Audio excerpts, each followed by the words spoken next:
the rookie quarterbacks, man, especially Trevor Lawrence and Zach Wilson, it's hard. The NFL is very, very challenging. I think it also speaks to, we nitpicked Luck. I didn't, but the internet did, and people always acted like he was overrated. Think about this.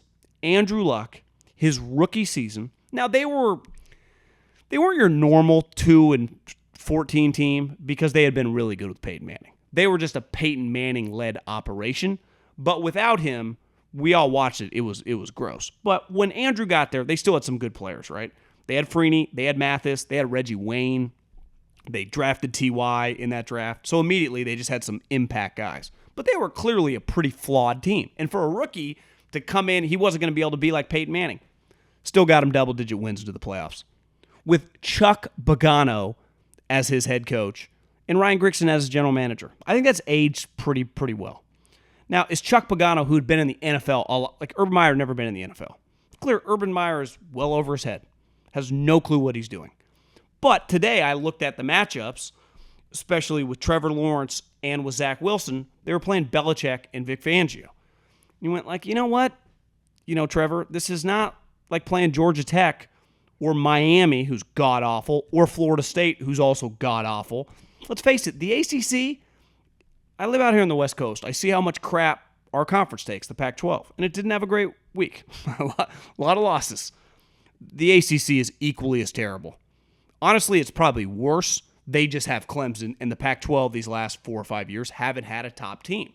But Clemson, you remove Clemson, all the other teams are a joke. And Trevor kicked their ass. Trevor's an awesome prospect. Talked to a friend in the league on the phone on Friday. He said Trevor Lawrence, in all his years, has been doing it for over decades, the best player he's ever evaluated. He's an elite talent. But we know it's hard to just take this talent at quarterback, then run the whole operation, learn the offense, elevate good players around you. Then you got to factor in you got a bad coach. For the NFL, Urban Meyer would be a great pro head coach or college head coach. Their defense is bad. The team just sucks. It's really, really difficult. Zach Wilson goes number 2. His team's awful. And then immediately, the first, in training camp and then first week, they lose like 3-4 players. So their team's already questionable in terms of how talented it is. You take away Carl Lawson, you take away Becton, like their talent just diminishes fast. So then you go into every game, even Zach Wilson at BYU, but definitely Trevor at Clemson, they always went in with the advantage. They went, yeah, we're better. Trevor, how many games were they never not favored in his 3 years there? He wasn't used to never being Goliath when they entered the field. Maybe sometimes, right, if you factor in the Final Four, when they would go against Alabama or Ohio State, that's just another Goliath. But Clemson didn't view themselves in that game at all as anything less than an equal. Even when they lost, right? Going into the game, they viewed we're the better team, as they should. It's not the case on Sundays. It's really, really, really hard.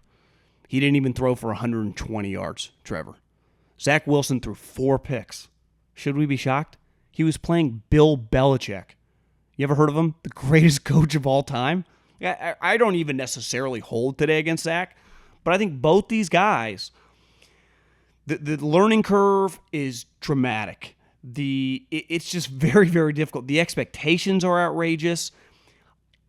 You can disagree, and I have, with Matt Nagy, but when Dalton went down today and Fields went in, it did look like a lot of things were moving fast, and they were playing the Bengals. Trey Lance didn't even get in the game today. Now, they're playing Philly. It was a tight physical game, but it was like, I don't know if this kid's quite ready yet. We forget, and I guess we don't. We talk about it a lot, but Patrick Mahomes, it was like really much more like 96, the way he got treated in 2017. You get to sit for the entire year, learn, take it all in, watch, approach every week like the backup, just kind of get a feel for whatever other NFL players do. These guys getting thrown right in. Can you imagine, even if you were really talented, at 21 or 22 years old, it's one thing to be a position player, Michael Parsons, right, or Jalen Waddle, Devontae Smith, you name it, all the position guys. A lot of pressure. You're making a lot of money. Everyone looks at you like the first pick, but you get to just kind of blend in. You just kind of get to be one of the dudes. You're usually not a team captain. You're not even the leader in your own position group. You just kind of got to blend in. Now you're expected to make plays, but it's just an easier feel. When you're Zach Wilson or Trevor Lawrence and you have to start on the worst team in the league, everyone's staring at you. All the fans are talking about you. All the coaches are looking at you. The other players are looking at you on your own team. Every team you play, the other defenses are trying to kill you. As someone who matured, really kind of kicked in my 30s, right? I'd say my 20s. I can't even begin to comprehend how intense that would be. I never saw a first-round quarterback when I worked in the NFL, but I did see the pressure and the intensity of it.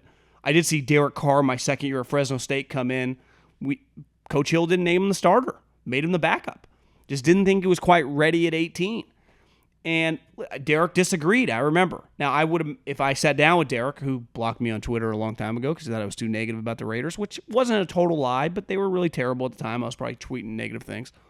I wonder what Derek would say now about, he basically got 2 years because he was the backup and then he got to redshirt his second year. It is easier anytime you take a step up in life if you're truly not ready, and definitely in football when your team around you isn't ready. If I put Trevor Lawrence on the Steelers, it would look a lot better. If I put Trevor Lawrence on the Colts, it would clearly look a lot better. That's not the case. He's on the shittiest team in the league, him or Zach Wilson. And they're both just thrown to the lions, and they're getting eaten alive.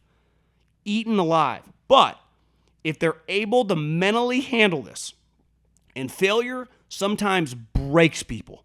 It destroys people, especially when it's just over and over and over again. If they can overcome it and get to the other side, and some of it's going to be out of their control, right? Who they draft, who they sign in free agent, just improve the team, they will be better for it. But when you go through the lowest of lows, and you may stay there for a couple years, it breaks people. It shatters people's will. It really does. Like, it's what I gave Lamar a lot of credit about his competitive character, right? Well, he's always been competitive. He's always won. So he's competing in games to try to win, and they go to the playoffs, and it's natural, right? And I'm not saying those guys don't have it either. You can't even tell. I mean, they're just getting mollywopped every week. So I don't know, man. I think Zach Wilson and Trevor Lawrence are in for a long year.